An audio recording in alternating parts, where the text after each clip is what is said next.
আসসালামু আলাইকুম, আশা করছি আপনারা সবাই ভালো আছেন। আজকে অনেক মজার একটি দিন ছিল, তাই এই ব্লগটি করলাম আপনাদের জন্য। আজকে আমরা অনেক মজা করেছি। আজকে বার্সেলোনা ছিল বাজি ফোটানো দিবস। সবাই আজকে অনেক মজা করে বাজি ফোটায়, তো আমরাও চেষ্টা করেছি সেই মজাটা নেয়ার জন্য।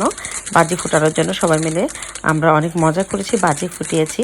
তবে এই দিনটি ছিল 23 জুন। আমার ভিডিওটি এডিটিং করতে একটু লেট হয়ে যাওয়াতে লেট আপলোড দিলাম।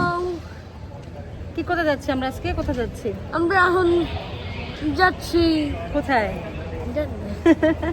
আমরা আজকে বাজি ফুটে যাচ্ছি। বাজি ফুটে আজকে একটা বিশেষ দিন। এখানে আসো আমরা হাঁটিয়ে কথা বলি। সামনে পুলিশ যাওয়ার। আমরা এখানে বার্সেলোনা এখানে একটা ফিয়েস্তা হয়, যেটা সবাই এই দিন বাজি ফুটায়। অনেক মজা করে সবাই বাজি ফুটায়। সবাই মিলে আমরা যাচ্ছি একটা প্লাসা, মানে একটা খোলা জায়গায় যেখানে বাজি ফুটাতে পারি আমরা, বাজি ফুটানোর জন্য। তো বাজি ফুটানোর সেই মুহূর্তগুলো আপনাদের সাথে অবশ্যই শেয়ার করবো আপনার সাথে। হ্যাঁ মামা, বাজি ফোটানো যায় বিচে। হ্যাঁ, বিচেও বাজি ফুটানো যায়, কিন্তু এই বছর যেহেতু করোনা ভাইরাস আমরা এবার এই বছর বিচে যাব না। এবার আমরা একটু কাছাকাছি কোথাও করব। তো চলো আমরা আজকে পিসির ওখানে যাচ্ছি। ওখানে গিয়ে আমরা সবাই, যে বড় প্লাজা আছে প্লাজা মাগবা, ওখানে বড় একটা মাঠের মতো আছে, বড় একটা প্লেস, ওখানে আমরা যাব। ওখানে গিয়ে আমরা বাজি ফোটাবো। তো বাজি ফোটানোর দৃশ্যগুলো আপনাদের সাথে আমরা শেয়ার করব। আশা করি আমাদের সাথে থাকবেন আপনারা সবাই। আমরা তখন আবার আপনাদের সঙ্গে অ্যাড হবো। আর তারপরে আবার আমার বেস্ট ফ্রেন্ড এখানে চলে আসবে। ওকে, বাড়ি করে দরকারি বাই, আবার দেখা হবে। আমরা এখন হাফওয়ে চলে আসছি। আমরা অর্ধেক রাস্তা আসতে চলে আসছি না, যাওয়া যেখানে যাবো তার অর্ধেক পথে। আজকে ওয়েদারটা অনেক ভালো, তাই না বাবা? দেখো সুন্দর না, সানি ওয়েদার। আজকে সারাদিন অনেক সানি ছিল, অনেক সুন্দর একটা ওয়েদার। আর এইটা তুমি গাছ দেখাতে চাও? হ্যাঁ, ওকে, ভিডিওটা আচ্ছা এভাবে দিবা। আচ্ছা দাও, ওই দেখো গাছ। এই যে এখানে আছে। কি আছে এখানে বলো? এই গাছটা সবই বিউটিফুল গাছটা। ও, সবই বিউটিফুল গাছটা এখানে আছে। এই যে আমার এই যে সামার। দেখাও দেখো তোমার সামার। ওখানে আমি কোথায় আসি, কখন কখন করোনা টাইম ছিল না, কখন সামার ছিলাম, আমি সবসময় এই কাছালে যেতাম। আচ্ছা, এই বছর যেহেতু করোনা ভাইরাসের কারণে, যদিও এখনও আবার সামার কাসালগুলো শুরু হয়েছে, সামার ক্যাম্পগুলো শুরু হয়েছে, তারপরেও অনেকে দিচ্ছে অনেকে দিচ্ছে না। তো আমি একটু দেখাতে চাই আপনাদেরকে। এটা কি করলো বাবা? ক্যামেরাটা উল্টো করে ফেলছো। এটা হচ্ছে ওদের এটা হচ্ছে সামার ক্যাম্পাস স্কুল। হ্যাঁ বাবা, দেখো এটা। ও, একটা পাখি মরে গেছে। ও, একটা কবুতর। ও নো। তো এখন আমরা বাসায় যাচ্ছিলাম, একটা কবুতর ওখানেও মরছিল। আচ্ছা, সামারের সময় বাচ্চারা বিভিন্ন অ্যাক্টিভিটিস যেগুলো করে, তো এই স্কুলটাতে হচ্ছে সেই অ্যাক্টিভিটিসগুলো করা হয়। এখান থেকে ওদেরকে বাইরে অনেক জায়গায় নিয়ে যায় আবার ঘুরতে। সেখানে ওদের বিচে নিয়ে যাওয়া হয়, মাঝে মাঝে মাঝে মাঝে কোনো পার্কে নিয়ে যাওয়া হয়, তারপর সুইমিং পুলে নিয়ে যাওয়া হয়, বিভিন্ন জায়গায় ওরা নিয়ে যায়, বিভিন্ন অ্যাক্টিভিটিস করায় ওদেরকে এখানে এই সামার ক্যাম্প থেকে। এই ক্যাম্পগুলোতে প্রত্যেকটা সামারেই ওরা এখানে তখন বিভিন্ন স্কুল যখন বন্ধ থাকে, বিশেষ করে যে 3টা মাস স্কুল বন্ধ থাকে, তখন ওখানে এরা ভর্তি হয় এবং এখান থেকে ওরা বিভিন্ন অ্যাক্টিভিটিসগুলো করে। চলে আসলাম বিটুদির বিউটিফুল বাসায়। উনি আমাদের জন্য খুব সুন্দর করে ওনার বাসা নতুন করে ডেকোরেশন করেছেন, একদম ঢেলে সাজিয়েছেন। কজ এই সামারে আমরা ওনার বাসায় একটি সামার ক্যাম্পে অনুষ্ঠান করব, যেটাকে বলা হয় ফিয়েস্তা দে পিখামা। তো আশা করছি সেই ব্লগটি আপনাদের সাথে সুন শেয়ার করবো ইনশাল্লাহ। বাচ্চাদের তো আর তর্স হয়েছে না। আমরা যে জায়গাটা যাব অ্যাকচুয়ালি বাজি ফোটানোর জন্য, যেই প্লেসটাতে, খোলা জায়গাটাতে, ওরা আর ধৈর্য রাখতে পারছে না। তারা সেই জায়গাটাতে যাওয়ার পথে রাস্তার মধ্যেই বাজি ফোটাতে ফোটাতে তারপর যাচ্ছে। তো সব কিছুর একটা আলাদা মজা আছে, এই বয়সে একটা আলাদা মজা আছে। ধৈর্য না ধরাটাই স্বাভাবিক। শুরু হয়ে গেল আমাদের অফিসিয়ালি বাজি ফোটানো। অ্যাকচুয়ালি এটাও আমাদের এক্স্যাক্ট জায়গা না যেখানে আমরা বাজি ফোটাতে অ্যাকচুয়ালি যাব। তারপরেও তার একটু সামনে এখানে আমরা বাজি ফোটালাম কিছুক্ষণ, তারপরে আমরা আসল জায়গাটাতে যাব। এটা অনেক সুন্দর একটা বাজি ছিল, স্টার্টিংটা অনেক ভালো হলো।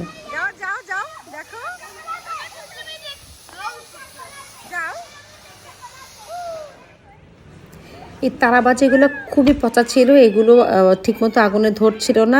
আর এটা জ্বালাতে গিয়ে আমার হাতটাই পড়ে গিয়েছিল। আমার সেই হাতের জ্বালা পোড়া অনেক দিন পর্যন্ত ছিল। মনে আছে ছোটবেলায় আমরা চাঁদ রাতে এভাবে বাজি ফুটাতাম, আবার সবে বরাতের রাতেও সব এরকম তারাবাজিগুলো এভাবে করে ফোটাতাম। মনে হচ্ছিল সেই ছোটোবেলায় ফিরে গিয়েছি। অবশ্যই এখানে এটা প্রতি বছরই হয়, তো আমরা প্রতি বছরই এই বাজি ফোটানোর এই আনন্দটা উপভোগ করতে পারি। এবারে চলে আসছি আমরা আমাদের সেই আসল বড় প্লেসটাতে, এটাকে বলে প্লাসা মাকবা। বাজি ফোটাতেও ভালো লাগছে, মজা লাগছে, আবার ভয়ও লাগছে। বিউটি দিয়ে আর আমি তো বাচ্চাদের মতো লাফালাফি করছিলাম, তবে এই বাজিটা কিন্তু অনেক সুন্দর ছিল, অনেক মজার ছিল। বাচ্চাগুলোরও একই অবস্থা, ভয়ও পাচ্ছে আবার মজাও পাচ্ছে। তবে এই বাজিটা কিন্তু একটু ডেঞ্জারাস ছিল, কোন দিকে যাবে বোঝা যাচ্ছিল না। যত সময় যাচ্ছিল বিউটিদের ঝুলির ভেতর থেকে ততই যেন ইন্টারেস্টিং বাজি বের হচ্ছিল। ঠিক যেন সেই ছোটোবেলার ঠাকুরমার ঝুলির মতো, যে সবার শেষে যে গল্পটা হবে সেটা হবে সবচেয়ে ইন্টারেস্টিং এবং মজার গল্পটা।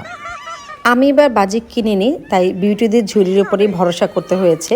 কারণ হচ্ছে জাওয়াত বাজি ফুটাতে ভয় পেত, সাহস পেত না, তাই আমি অ্যাকচুয়ালি জানিও না বাজি কোথায় কিনতে পাওয়া যায়। তো এবার যখন দেখলাম সে অনেক মজা করে বাজি ফুটালো, তো নেক্সট থেকে অবশ্যই আমরাও বাজি ফুটাতে পারবো। Oops! Wow!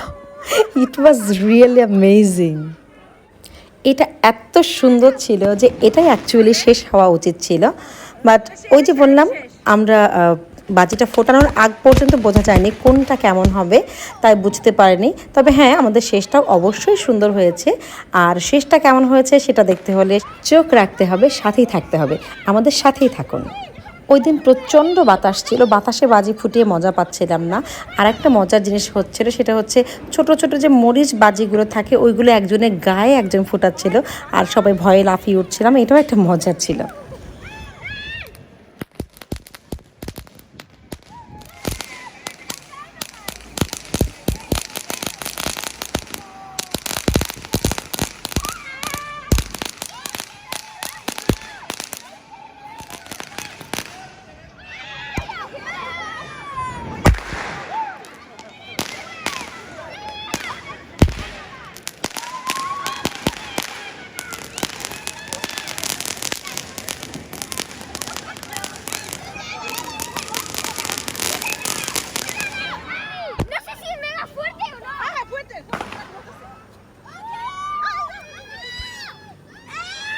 বাচ্চারা এসে ওয়ার্ন করে গেল, এবার একটা বড় বাজি ফুটবে, অনেক ফুয়েতে মিন্স হচ্ছে স্ট্রং কোনো কিছু বা অনেক বড় একটা বাজি ফুটবে। তো ফুয়েতে একটা বাজি ফুটানো দেখার অপেক্ষা আমরা সবাই থাকতে এবার দেখি তেনান্য একটা পোতানো একটা বাজি ফুটলো। তবে হ্যাঁ, সে আমাদেরকে খুব বেশি নিরাশও করেনি, শেষের দিকে সে তার জালবা দেখায় দিল, শেষের দিকে ভালোই একটু ছিল। হ্যাঁ, বাহ, এখন কত সুন্দর। এরই সাথে শেষ হয়ে গেল আমাদের বাজি ফোটানোর ফিয়েস্তা, আর এটাই ছিল আমাদের সবেধন নীলমণি তুরুপের তাস সর্বশেষ বাজি। তারপর আর কি, এতগুলো সুন্দরী যখন একসাথে থাকে, ফটো সেশন তো বানতা হে বস। হয়ে গেল কিছুটা ফটো সেশন বিভিন্ন রকম পোজে। আর হ্যাঁ, আপনারা কিন্তু আমাকে সুন্দরী ভেবে ভুল করবেন না, আমি আমার সাথে যারা আছে তাদের কথা বলছি। আমার ভিডিওটি কেমন লাগলো কমেন্টস করে জানাবেন, আর ভিডিওটি ভালো লাগলে একটি লাইক দিবেন, আর আমার চ্যানেলটি এখনও সাবস্ক্রাইব না করে থাকলে প্লিজ সাবস্ক্রাইব করবেন। আর এতক্ষণ ধরে আমার সাথে থাকার জন্য, আমার বক সহ্য করার জন্য সবাইকে অসংখ্য ধন্যবাদ। সবাই অনেক ভালো থাকবেন, সুস্থ থাকবেন, আমাদের জন্য দোয়া করবেন। আল্লাহ হাফিজ।